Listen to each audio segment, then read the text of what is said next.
नाजरीन, मैं Bisma Mushtaq Kashmir news trust के उर्दू खबरनामे में आपका खैर मकदम।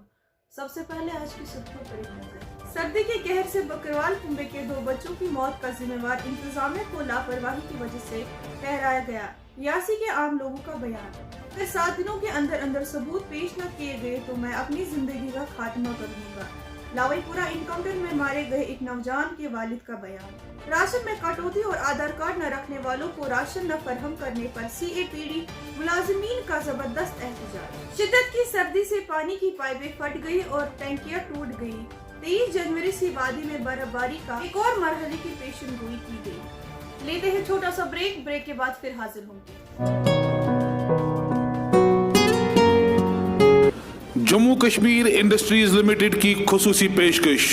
Silk factory Rajbagh, government woollen mills Bemina, joinery mills Pampore और बरी ब्राह्मणा जम्मू में तैयार करदा दिलफरेब, खूबसूरत और दिलकश मसनूआत। एक्सपीरियंस सेंटर कम सेल्स आउटलेट्स शहीदी चौक जम्मू, राजबाग शोरूम में दस्तियाब।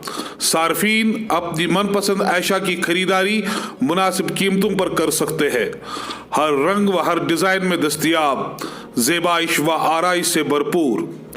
आइए मौके का फायदा उठाए और मौसमी सरमा में नरम, मुलायम और खूबसूरत ऊनी कपड़ों और दीगर मसनूआत की खरीदारी करें।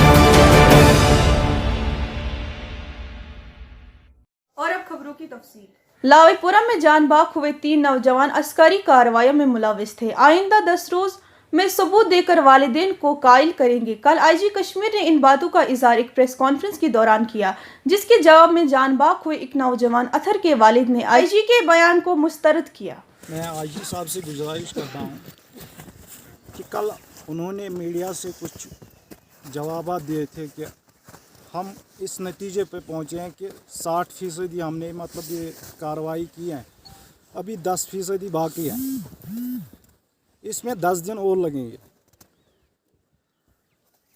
मुझे शर्म आती है इन लोगों से मतलब ये कहने में कि क्या पहले मुजरिम को सज़ा देते हैं, फिर ये जाते हैं फाइल लेके जज को बोलते हैं कि इसका ये इंसाफ कर दो। आप मतलब कौन सी बात है, पहले मुजरिम को अतर को पहले सज़ा दिया गया है, अब ये सबूत ढूंढ रहे हैं कि ये गुनहगार था या बेगुनाह था। और दूसरी बात उसने बोली थी कि अगर मैं इनकी डेड बॉडीज़ वापस कर दूं तो कोविड की वजह से मैंने ये रोके हैं, क्योंकि यहाँ लोग जमा होंगे, मतलब बाकी परेशानियाँ वहाँ होंगी। मैं IG साहब से ये कहना चाहता हूँ कि हमारा एक रिश्तेदार मारा गया था, वो पुलिसमैन था नटीपोरा में, मंजूर अहमद। मैं भी उसके जनाजे में शामिल था। 10,000 लोगों ने वहाँ जनाजा अदा किया। जब उनके घर वालों को वो डेड बॉडीज वापस दी गई, मेरे बच्चे को, हमारे बच्चे को क्यों नहीं दे रहे हैं? ये मतलब ये इसमें क्यों, मतलब ये ना इंसाफी क्यों कर रहे हैं? और मैं आपकी वसादत से मतलब IG साहब से ये कहना चाहता हूँ कि यहाँ कोई प्रॉब्लम नहीं होगी, मैं ये लिख के दे दूँगा। मैं शाम को या रात को ही उसको यहाँ दफन करूँगा। बस मुझे उन्हीं कातिलों के हाथ में, चाहे वो 4 हैं, 6 हैं, 8 हैं, उन्हीं के हाथ में उसकी डेड बॉडी मेरे घर तक लाई जाए। मैं रात को ही मतलब मैं, मेरे घर में जो बूढ़ा बाप है, माँ है, उसकी बहन है, वो मुझे रोज़ कह रहे हैं कि आपने अतर को कहाँ रखा है।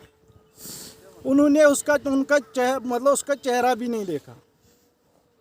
मैं गुजारिश करता हूँ IG साहब से कि मेहरबानी करके मैं रात को ही उसको घर में लाऊंगा, रात को ही मैं उसको दफन करूंगा। अपने ये जो मैंने कब्र यहाँ खोदी है उसमें मैं रात को ही दफन करूंगा। मैं लिख के दे दूंगा कि कोई प्रॉब्लम नहीं होगा। बाकी आप लोगों का मैं शुक्रिया अदा करना चाहता हूं कि आप यहाँ तक आए और मेरी ये बात आप पूरी दुनिया तक पहुँचाए कि कितना जुल्म हो रहा है हमारे कश्मीर में, कितना जुल्म हो रहा है। मैंने इसलिए ये काली पट्टी बोली थी कि ये लगाना, क्योंकि कल कोई बेगुनाह इसी तरह फेक इनकाउंटर करके इनको मतलब ये दहशतगर्द बनाते हैं। इस पे थोड़ा अगर सब लोग दुख करते तो कम से कम इस पे रोक लग जाती। फ्रागुन गांधरबल में बंदरों ने लोगों का जीना मुहाल किया है। लोगों ने सरकार से मुतालबा किया कि वो इन बंदरों की रोकथाम करे। सीएपीडी मुलाजमीन ने आज राशन की कटौती के खिलाफ एहतजाज किया। उन्होंने कहा कि इस तरह राशन में कटौती की गई तो दूसरी तरफ सरकार ने इस हवाले से कोई ऐलान नहीं कर रही है, जिसकी वजह से मुलाजमीन को परेशानियों का सामना करना पड़ रहा है। देखिए, आज का जो यहाँ पे प्रोटेस्ट हुआ, आप लोगों ने भी उसका मुशाहिदा किया। ये सिर्फ यहाँ पे जो हमारे डिस्ट्रिक्ट श्रीनगर के राशन डिप्यूट्स पे काम करने वाले हमारे स्टोर कीपर हजरात या हमारे एपी शॉप डीलरान जो डायरेक्टली इस वक्त इन्वॉल्व हैं इसमें।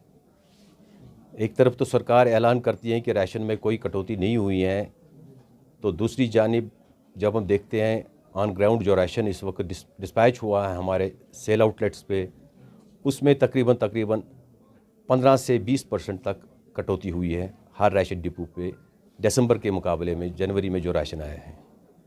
तो हमारा एक ही मुतालबा है, आज का जो हमारा ये यहाँ पे प्रोग्राम था उसमें हमने कोई एम्प्लॉयज़ की कोई डिमांड नहीं रखी थी, ना हम कोई डीपीसी मांग रहे हैं, ना हम और कोई डिमांड मांग रहे हैं, ना कोई मुराद मांग रहे हैं मुलाजिम के लिए। लेकिन हम यहाँ के जो आला हुकाम हैं उनसे ये गुजारिश करना चाहते हैं, आप लोगों की वसादत से भी ये अवाम नास तक भी पहुँचाना चाहते हैं और अपने सीनियर अफसरों तक भी ये पहुँचाना चाहते हैं कि इस बात का ऐलान करें कि सिर्फ श्रीनगर डिस्ट्रिक्ट की अगर बात करें तकरीबन 1,25,000 अफराद को डीएक्टिवेट किया गया पोर्टल से। और आप लोगों को पता होगा कि हम जो राशन इस वक्त दे रहे हैं, हमें कहा जाता है कि पोर्टल के हिसाब से दे दो और पॉस मशीन को चला के दे दो। तो दैट मीन्स वो पॉस में एक्टिवेट नहीं होंगे, उनको राशन नहीं मिलेगा। जो 1,25,000 लोगों को जो डीएक्टिवेट किया गया उनको राशन नहीं मिलेगा। विद रिजल्ट वो कन्फ्रंटेशन में आ जाएंगे हमारे स्टोर कीपरों और हमारे एपी शॉप डीलरों को।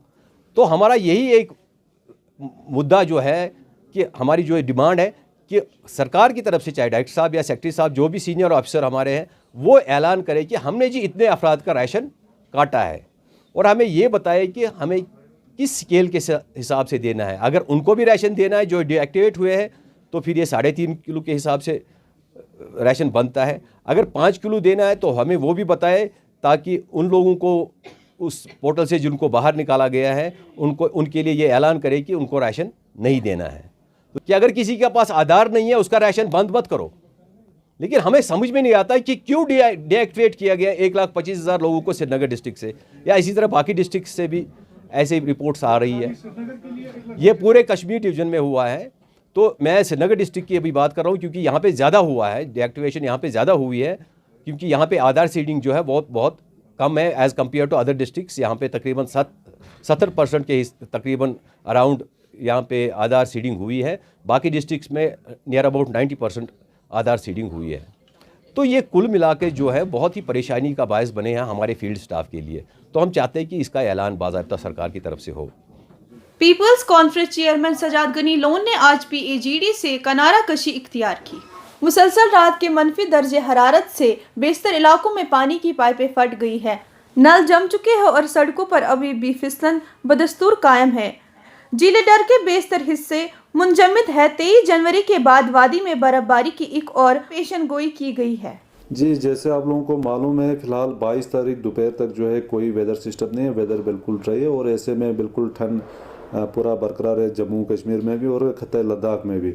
तो -7 -8 के आसपास गया है फिलहाल पिछले 3-4 दिनों में और अभी भी -7 आज रिकॉर्ड किया गया था श्रीनगर में। बाकी जगहों में भी -10 -8 के आसपास चल रहा है। और फिलहाल जो है 22 शाम से एक वेदर सिस्टम आ रहा है, 22 लेट आफ्टरनून से ही क्लाउडी होना शुरू हो जाएगा और बर्फ़बारी के चांसेस हैं खासकर 22 लेट नाइट से लेके 20 शाम तक। और इसी बीच जो है लाइट टू मॉडरेट स्नोफॉल के चांसेस हैं, खासकर प्लेन्स में, और कुछ जगहों पे मॉडरेट स्नोफॉल के चांसेस हैं, खासकर साउथ कश्मीर के जो डिस्ट्रिक्ट्स हैं यहाँ नॉर्थ कश्मीर में बारामूला, बांडीपुरा, कुपवारा, इन सारे एरियाज़ में, और कुछ जगहों पे जो है हैवी स्नोफॉल के चांसेस हैं, पर्टिकुलरली शोपियान, अनंतनाग डिस्ट्रिक्ट के जो हायर रीचेस हैं, कुलगाम डिस्ट्रिक्ट के जो हायर रीचेस हैं, और टनल का जो एक्सिस है, बाकी यहाँ बटोर भद्रवाह साइड में, इन सारे एरियाज़ में कुछ एक जगहों पे हैवी स्नोफॉल के चांसेस हैं 23 तारीख को।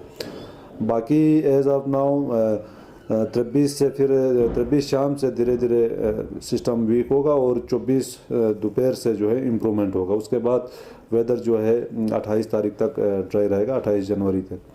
और इसी बीच जो है जहाँ तक ये ठंड का सवाल है, 23-24 के आसपास थोड़ा सुधार होगा मिनिमम में, और थोड़ा सा राहत मिलेगा लोगों को, खासकर जो कड़ाके की ठंड अभी चल रही है उससे थोड़ा सा ये लहर जो है ये टूट जाएगी। और 28 तक जो है ड्राई रहेगा, फिर थोड़ा सा और ठंड बढ़ सकती है 26, 27, 28 के आसपास। फ़िलहाल ये 2-3 दिन के लिए थोड़ा सा राहत मिलेगा। अभी 1-2 दिन 20-21 तक ये ठंड रहेगा, 23-24 को कम होगा ठंड थोड़ा, और फिर से 26, 27, 28 के आसपास फिर से थोड़ा सा ठंड बढ़ सकता है। ये थी आज की खबरें। दीजिए अपनी मेजबान बिस्मा मुश्ताक को इजाजत। अल्लाह हाफिज।